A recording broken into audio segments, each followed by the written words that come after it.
Bonjour à tous, ici Sylvain de la chaîne Free Flow, vous commencez à me connaître. Alors aujourd'hui c'est différent, on va faire autre chose. On va aller à Vouglan, dans un ancien monastère.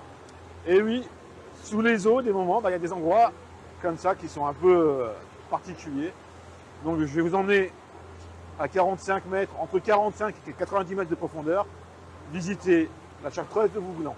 Il faut savoir que c'est une abbaye, ou un monastère si préféré, qui a été abandonné suite à la construction du barrage. Elle a été immergée par les eaux.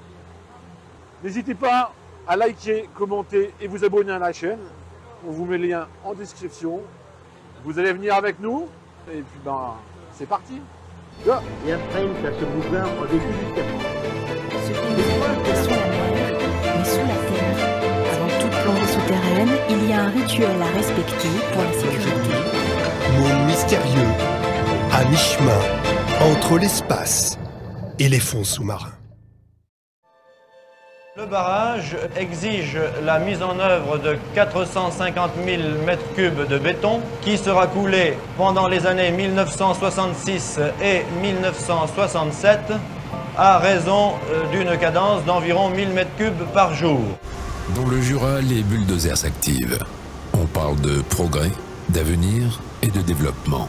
Ici sera construit le 3e plus grand barrage hydroélectrique de France, le barrage de Vouglan. Mais cette transformation a un prix. Blotti au cœur des forêts jurassiennes se cache un trésor oublié, la chartreuse de Vaucluse. Construite vers 1140, cette abbaye a traversé 8 siècles d'histoire. Fragilisée, mais jamais vaincue, elle a résisté aux guerres, aux pillages et à la Révolution. Entre ces murs, les moines chartreux avaient choisi la solitude. Une vie austère, rythmée par la prière, le silence et le travail. À partir du 19e siècle, la chartreuse est peu à peu abandonnée. Elle devient propriété privée, puis s'efface des mémoires. Après la Seconde Guerre mondiale, la France manque cruellement d'énergie. Pour combler son retard, elle lance de vastes chantiers. Des Français vivent encore au milieu des ruines, soumis encore à ces drames quotidiens de l'eau difficile. Des baraquements s'élèvent un peu partout, comme René Le Havre, où 19 km de quais sur 22 furent détruits. Lorsqu'on songe qu'au total en France, manquaient 57% des quais, 77% des formes de radoues, 68%... En 1961, le barrage de Vouglan entre en construction. Le futur lac artificiel engloutira toute la vallée. La chartreuse est condamnée. Pour éviter d'abîmer les turbines, EDF retire sa toiture. Le portail d'entrée ainsi que 2 petits pavillons sont déplacés plus haut. En 1968, les vannes se ferment. L'eau monte et la chartreuse disparaît. Elle repose aujourd'hui entre 45 et 90 mètres de profondeur. Et c'est là que nous allons. Il prendra de la visibilité, donc on saura sur quoi on va tomber sous l'eau, donc on verra bien. Comme vous voyez, donc là c'est le plan de la chartreuse. On va plonger, on va se mettre à l'eau ici. On va tout de suite aller à la maison des convers, voir l'escalier, faire le tour ici, dans la chapelle. Ensuite l'œil de l'œuf qui se trouve ici. Et après on va finir sur l'hôtellerie et remonter gentiment ici. Après tout dépend de la visibilité qu'on va avoir. Mais je vous ai dit il a fait du bon, il a plu, donc c'est à voir. C'est pas grave.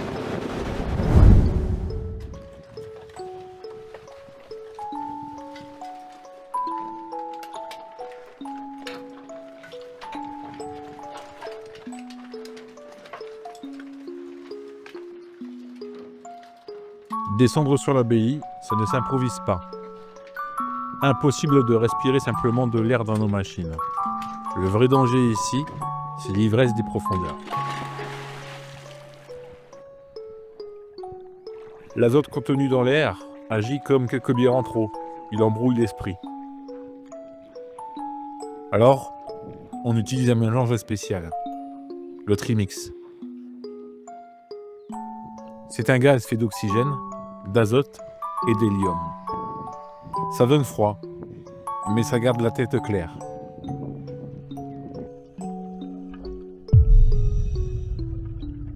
La descente est impressionnante. J'ai hâte de découvrir ce qui se cache sous mes palmes. Arrivé au fond, premier constat, la visibilité est mauvaise, 2-3 mètres à peine. On passe sous une arche. Je regarde mon binôme se faire inspirer par les lieux. On se faufile de fenêtre en porte, direction la chapelle. Tout se ressemble, c'est un vrai labyrinthe.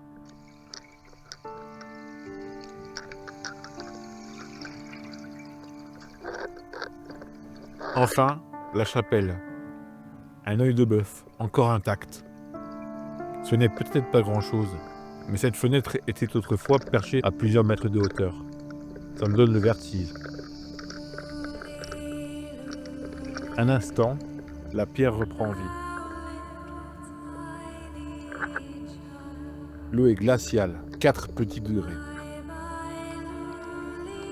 Des murs surgissent dans la pénombre, flottants, fantomatiques.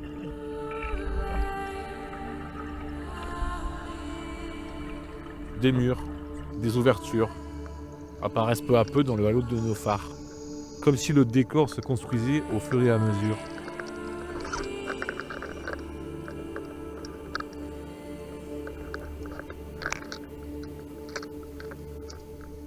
Un interrupteur, encore accroché à la pierre. L'orientation devient difficile. Les groupes se croisent, puis disparaissent à quelques mètres. Tout paraît flou, incertain.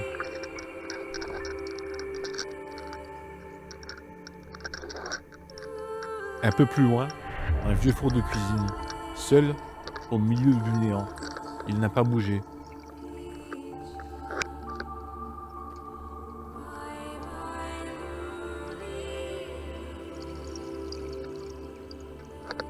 Vient un moment de remonter, de quitter ce lieu inhospitalier.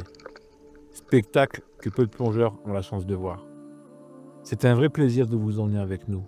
Mais maintenant, il faut en payer le prix. 45 minutes de palier.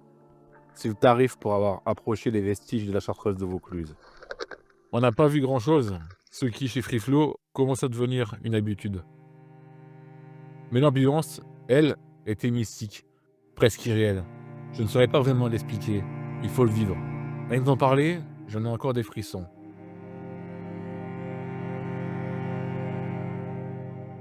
À l'heure où l'humanité construit des fusées pour aller dans le cosmos, nous, on plonge, on s'enfonce dans les profondeurs, à la recherche de ce que le monde fait de plus beau, l'oubli.